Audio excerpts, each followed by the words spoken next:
Okay. I'll start with an invocation prayer.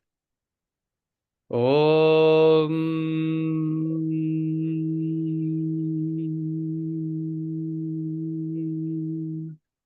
Ta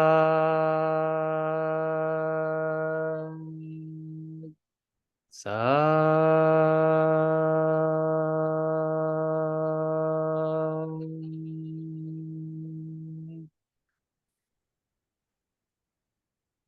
Okay, so thank you everyone for joining again the Bhakti course. We're going to cover third session today. Just to review, session one, we talked a lot about where the Vedas come from, their authenticity, and why we should listen, why we should give our attention to the Vedic writings. Then last session, we covered a little bit more about the Bhakti yoga in terms of a yoga ladder, different levels of yoga, different steps of progress to attain higher levels of consciousness, and the culmination of that being bhakti or devotion. So since we covered last time a little bit about the Bhagavad Gita, which is the kind of most, I could say, important, one of the most important bhakti texts, we want to cover this week something very important, which is the Vedic conception of God. Since bhakti means devotion, the yoga of devotion, offering oneself to the Supreme, then after a certain point of time, we need to get a more clear conception. What is the Supreme? So this week, we'll just cover briefly how traditions all over the world, they develop to understand the Supreme. What is the nature of the absolute reality? Where does everything come from? So these kind of existential questions, they vex philosophers and thoughtful minds throughout history. Let me check one thing here, if you can bear with me for a moment.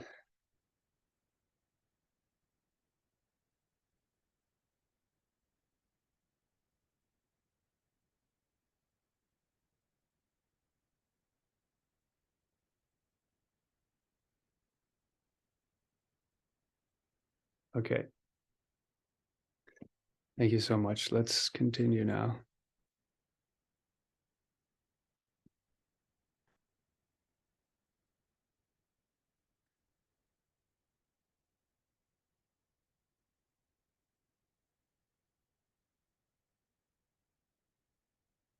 Okay. So the Vedic conception, it is very important. It's very essential to understand because it's going to take our conception of God to another level. This is really the most important question of life for the soul, for anyone who's thoughtful. It said that a child, they will naturally consider when they look up at the sky, what are all these stars? Where do they come from? What goes on there? If you find some machine lying on the street, naturally you'll think, well, who's the creator of this machine? So here we are, we find ourselves in this universe, this world, this beautiful world. So it's kind of a natural question. Where did it come from? Where did I come from? So posing these questions is a very foundational step in our journey of life. And as we mentioned, different cultures throughout the world, they endeavor to answer these questions and to provide more insights to these kind of mysteries of life. So today we'll be looking from the Vedas, what is the nature of that supreme absolute truth, the supreme being? And this will help us in our bhakti, in our devotion, in our growth spiritually. Because with that, this is a very important point, that without understanding this, the nature of God, we can't really develop love for God. And that is a teaching of all genuine spiritual paths. This is what we could say is the essence of bhakti in a nutshell. So this theme, this question is very important. And we're going to look at it contextually in terms of also other traditions, how they understand God.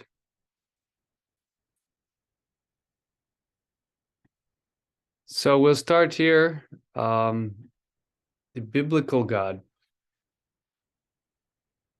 For most of us in the Western world, this is our only real concept and understanding of God that we get when we grow up. And when you're a child, whatever you learn, it has very profound impact on your consciousness, on your worldview. It shapes the rest of your life. So for many of us, we heard about God from a book called the Bible, maybe the Torah, maybe the Quran. And this was what formed the impression of our conception of God. Here we have a picture of a very famous painting in which God is depicted as a white, older male with a beard. So, it's an artist's idea, but it doesn't carry very much attraction for the soul, to be honest. I remember when I was a child playing with a little puzzle, and there's little pieces, in the creche scene, it's like the nativity of Jesus. And one puzzle was God. He was like this, kind of similar to this image. So this was the idea that as a child we develop. To summarize, this is a verse of a kind of Christian conception of God. That God is spirit. He is a living and active divine person who is infinite, eternal, and unchangeable in his being, wisdom, power, holiness, justice, goodness, truth, and love. He can enjoy fellowship with persons he created in his own image and redeemed by his grace, and he always acts in harmony with his perfect nature. So we get a lot here. Actually, we get quite a clear picture. There's little about this kind of personality, though. We understand more about the qualities, the traits of God, but there's very little about this divine person. This is still quite mysterious, some big man in the sky. Maybe God is up in the clouds or in heaven, but we don't really know what goes on there. So we're left with a very vague picture. And therefore, it's, to be honest, I think no great surprise that people are not so interested to know about God because of this concept that we have of an old Caucasian male with a white beard. It doesn't really inspire us so much. Alternatively, we find descriptions in the Bible that share another side of God. Here we have the kind of angry God, the concept of God as an angry person who will punish people in eternal hellfire if they don't measure up. A God who's consumed with wrath, and a God who specified a host of rules for us to follow. So kind of this someone who just creates rules. If you follow the rules, you get to heaven. If you don't follow them, you go to hell. You get punished forever. A lot of people have big reservations and this is a big block for a lot of people. They're really not able to get beyond this concept of kind of an angry God. And a God who will afflict us with tribulation, horrors, if we miss some here the rapture or very important events. So this is also this creates we would say stumbling block for people to really develop a attraction towards a deep spiritual life, towards a deep loving connection with the Supreme. So these concepts, they may be etched deep into our subconscious mind, and they may be well shaping our decisions, our steps in life, and also our openness towards pursuing spiritual or religious life.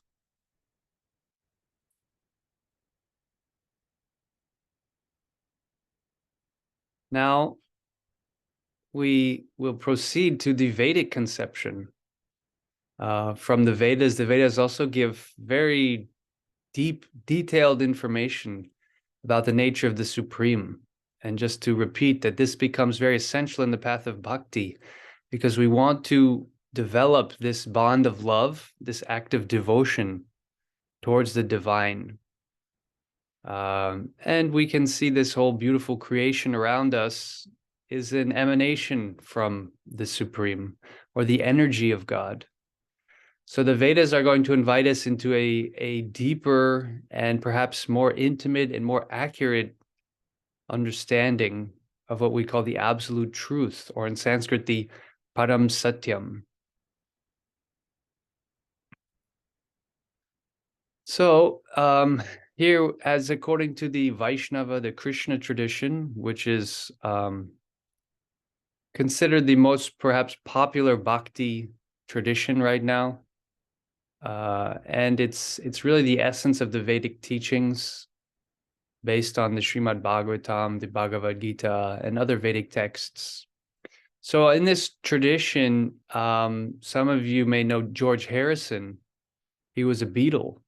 He actually went very deep into Vaishnavism, and he started playing music about Krishna. And he accepted a spiritual master, A.C. Bhaktivedanta Swami Srila Prabhupada, as his guru, who is a very, very widely known and considered the world's leading exponent on Bhakti Yoga. But George Harrison, while he was very much seriously practicing Bhakti Yoga, he helped sponsor a particular publication of Srila Prabhupada, and he was asked to write the introduction. So he gives a very concise kind of explanation of Krishna, of the Vedic, the Bhakti tradition of understanding of God. He writes, everybody is looking for Krishna. Some don't realize that they are, but they are. Krishna is God, the source of all that exists, the cause of all that is, was, or ever will be. As God is unlimited, he has many names: Allah, Buddha, Jehovah, Rama. All are Krishna. All are one. And he signs it saying, all you need is love, Krishna, Hari Bol. George Harrison, March 31st, 1970.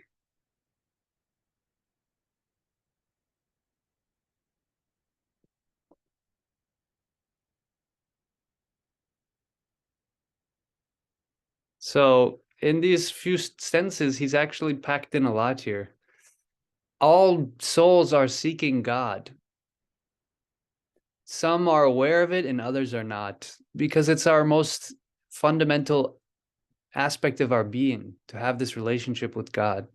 So actually all souls are seeking this. Some are aware of it and others may be more covered.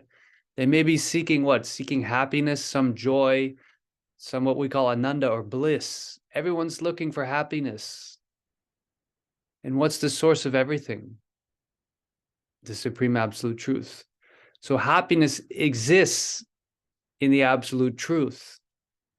Nothing is separate from the absolute truth. He says Krishna is God, the source of all that exists. So these are some more definitions of the supreme, the source of all that exists, the cause of all that is or will be in the future. And the Vedic tradition, like many other religions, talks about the importance of what we call nama, or the nomination, the transcendental name of the absolute truth. And in the Vedic tradition, the name is Krishna, which means the all-attractive, the supremely attractive being. So this is a different concept of God, not someone who's an angry judger up in heaven, but actually someone who's so attractive that he draws all souls towards him.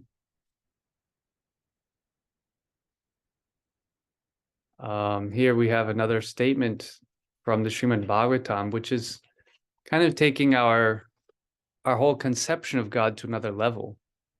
It says the conception of God and the conception of the absolute truth are not on the same level.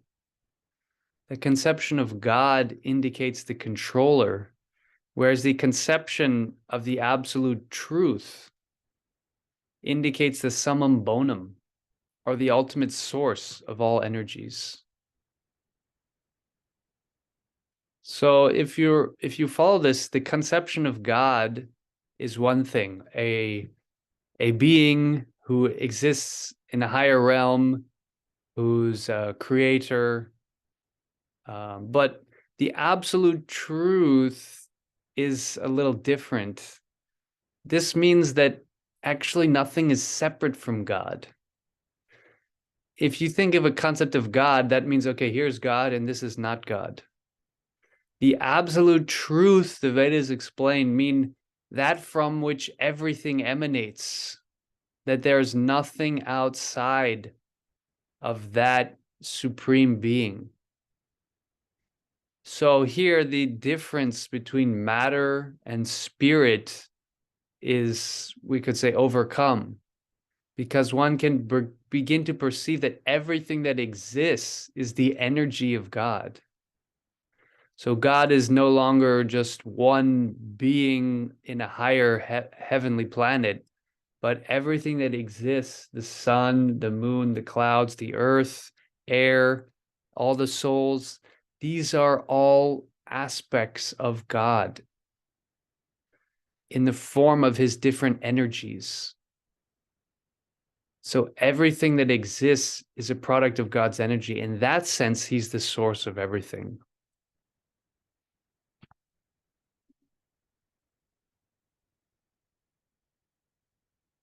And I'm getting an important call right now, so I'm going to have to pause for the moment. Please reflect on what we've talked about, and we will continue next time. Thank you so much. Oh, thank you.